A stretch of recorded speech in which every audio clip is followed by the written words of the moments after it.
Assalamualaikum warahmatullahi wabarakatuh. Perkenalkan, nama saya Pandu Kuku dari KPI 5B. Saya ingin memberitakan tentang pertemuan saya minggu ini. Nah, baik. Pertemuan saya minggu ini yaitu menjelaskan tentang RPS. Apa itu RPS? RPS itu rencana pembelajaran studi dengan mata kuliah teknik reportase dan investigasi berita dengan dosen pengampu Dr. Adi Kusuma Esikom MSI pada prodi Komunikasi dan Penyiaran Islam. Nah, langsung saja ya. Di sini ada visi Fakultas Dakwah.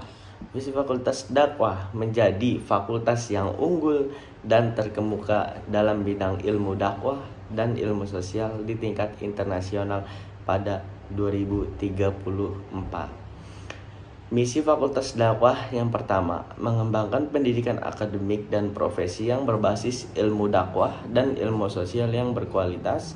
Kedua, menyelenggarakan penelitian yang inovatif dan integratif dalam bidang ilmu dakwah dan ilmu sosial. Di sini juga ada visi program studi KPI, yaitu mengembangkan keilmuan dakwah dan komunikasi Islam dalam mewujudkan generasi yang religius, cerdas, dan berwawasan global pada tahun 2034. Nah, di sini kode mata kuliahnya ada D01211548. Sifatnya teori dan praktikum. Mata kuliah syarat yaitu komunikasi massa dan dasar-dasar jurnalistik yang sudah dipelajari di semester kemarin.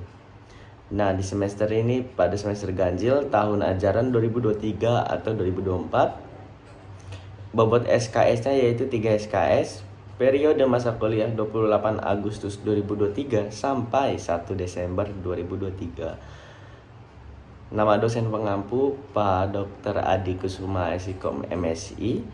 Tanggal penyusun tanggal 21 Agustus 2023. Nah, di sini langsung saja ya. Media pembelajarannya itu perangkat lunaknya software siaran dan juga software editing. Perangkat kerasnya ada laptop, infocus, dan kamera. Tugas atau tagihan.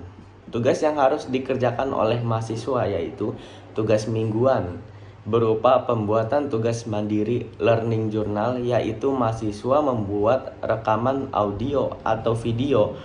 Video lebih diutamakan berdurasi 5 sampai dengan 10 menit dengan gaya reportase berita yang berisi laporan pembelajaran dari pertemuan sebelumnya. Tugas-tugas praktikum pada setiap materi produksi siaran televisi, baik individu maupun kelompok. Yang ketiga juga ada pengumpulan tugas ditetapkan sesuai jadwal yang ditetapkan. Jika tidak, maka tidak dianggap mengerjakan tugas. Teknik penilaian. Yang pertama ada presensi kehadiran yaitu 15%, ujian tengah semester 25%, ujian akhir semester 30%, dan juga tugas 30%. Nah, di sini ada yang menariknya juga nih. Pada kuliah semester ini, jika terdapat mahasiswa yang berhasil publikasi jurnal berakreditasi Sinta dengan tema penulisan tentang ilmu komunikasi, khususnya tentang jurnalistik investigasi, maka mahasiswa yang bersangkutan berhak mendapatkan nilai A. Lanjut, rentang penilaian. Rentang penilaian dari 95 sampai 100 yaitu bernilai A. Nilai angkanya 4,00. Rentang nilai antara 90 sampai 94 amin. Rentang nilai 85 sampai 89 B+, 80 sampai 84 B, 75 sampai 79 B-, 70 sampai 74 C+, 65 sampai 69 C, dan kurang dari 65 tidak lulus. Peraturan tata tertib dalam perkuliahan. Pembelajaran dilakukan secara tatap muka.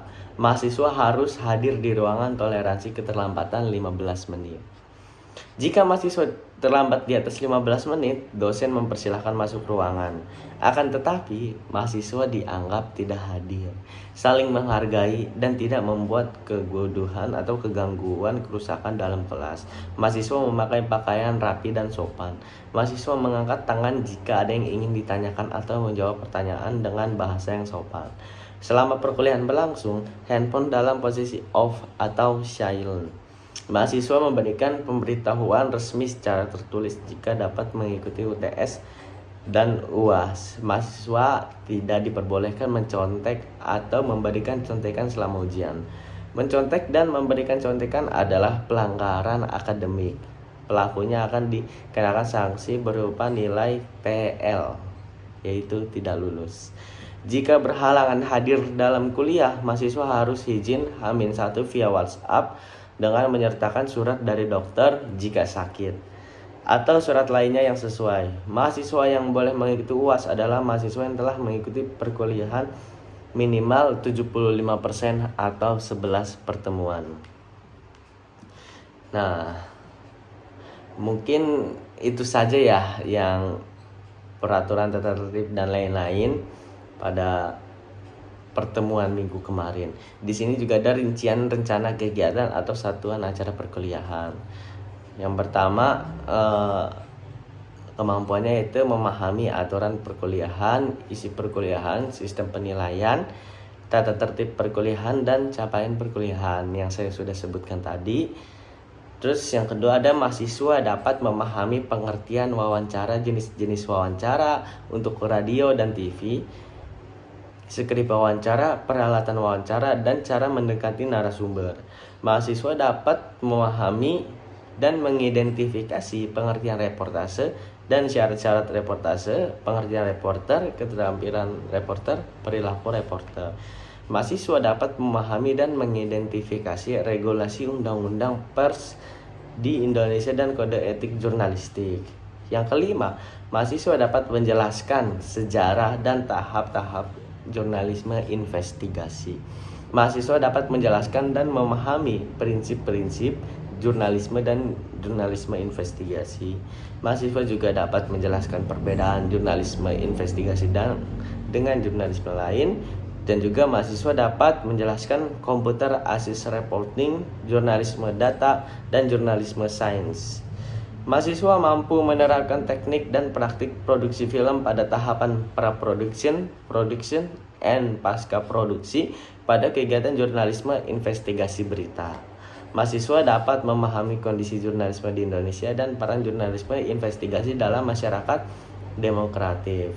Nah, di sini juga ada otoritas, dosen pengembang RPS, penjamin mutu prodi, dan juga ketua program studi, wakil dekan, dan juga bidang akademik.